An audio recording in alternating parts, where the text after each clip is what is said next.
here has ever had a sunburn? Me too, could you have guessed? The same process that causes sunburn can also break down the objects that we use every day. You may have noticed a book's pages yellowing after being left in the sun, or your favorite t-shirt fading.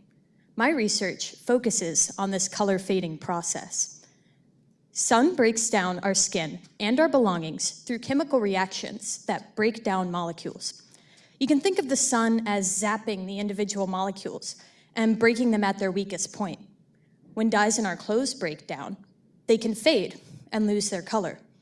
This is important to us because we want to keep our clothes looking nice and new, but it can have more drastic consequences. The chemical compounds formed when these dyes break down can be cancer-causing and toxic. During processing and in your washing machine, the compounds can wash out and end up in waterways. They can spread across the globe, reaching aquatic ecosystems and even us.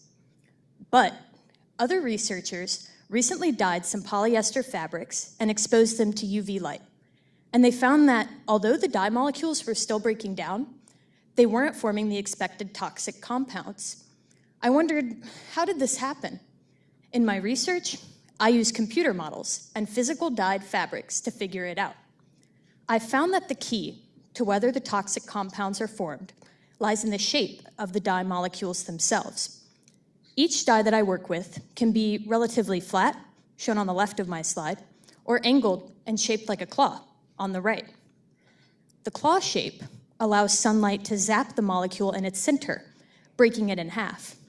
This fades the dye and creates the harmful compounds that I mentioned. The flat shape doesn't allow the molecule to break in half. And there's my answer, right? Just don't use the claw-shaped dyes.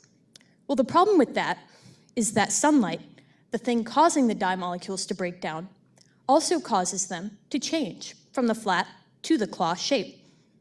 So, how can we stop the claw-shaped dyes? One approach, currently in use for flame-retardant finishes, is to encapsulate them in these sort of donut-shaped molecules. If you have a donut around a flat dye, it can't move to become a claw. The dye molecule will stay flat, and when exposed to UV light, it won't break in half and won't form the expected toxic compounds.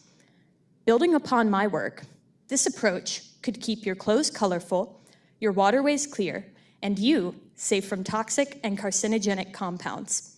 Thank you.